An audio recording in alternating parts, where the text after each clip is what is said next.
अरवली जिले के मोडासा नगर पालिका के प्रथम गेस्ट हाउस कॉम्प्लेक्स में अस्थायी बस स्टेशन के पास गंदगी का साम्राज्य है। रोजाना हजारों यात्री और कॉम्प्लेक्स के दुकानदारों के स्वास्थ्य को बड़ा खतरा है। दुकानदारों के मुताबिक इससे परिसर की सफाई हुई 6 माह से अधिक हो गए हैं। गंदगी का अंबार और मुतराडी गंदगी से भर गया है, जिसकी दुर्गंध पूरे परिसर में व्याप्त है और मुतराडी के आसपास की दुकानों के दुकानदार परेशान है। साथ ही गंदगी के कारण ग्राहक भी कॉम्प्लेक्स में आते हैं, जिससे दुकानदारों का स्वास्थ्य और आजीविका एक बड़ी समस्या बन गई है।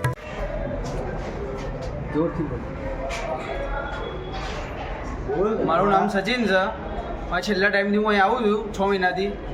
એક જ સ્થિતિ છે અહીંયા, અહીં કચરો અને મૂતળી બંનેની અંદર એટલી સ્મેલ મારે છે ને ખરાબ કે એની કોઈ હદ જ નથી એમ।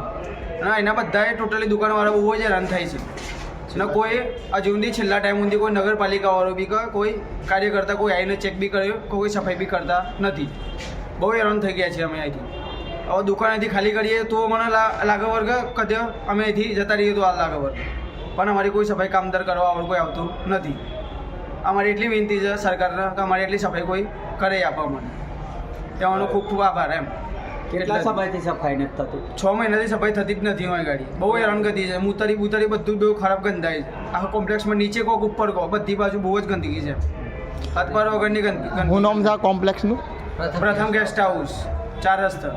બહુ આ તો નગરપાલિકાનું જ છે ને? હા, નગરપાલિકાનું છે। પોતે નગરપાલિકા કાર્યકર્તા છે તો બી છતાં બી આટલી સફાઈ નહીં રાખતા। અમારે કઈ જવાનું બોલો?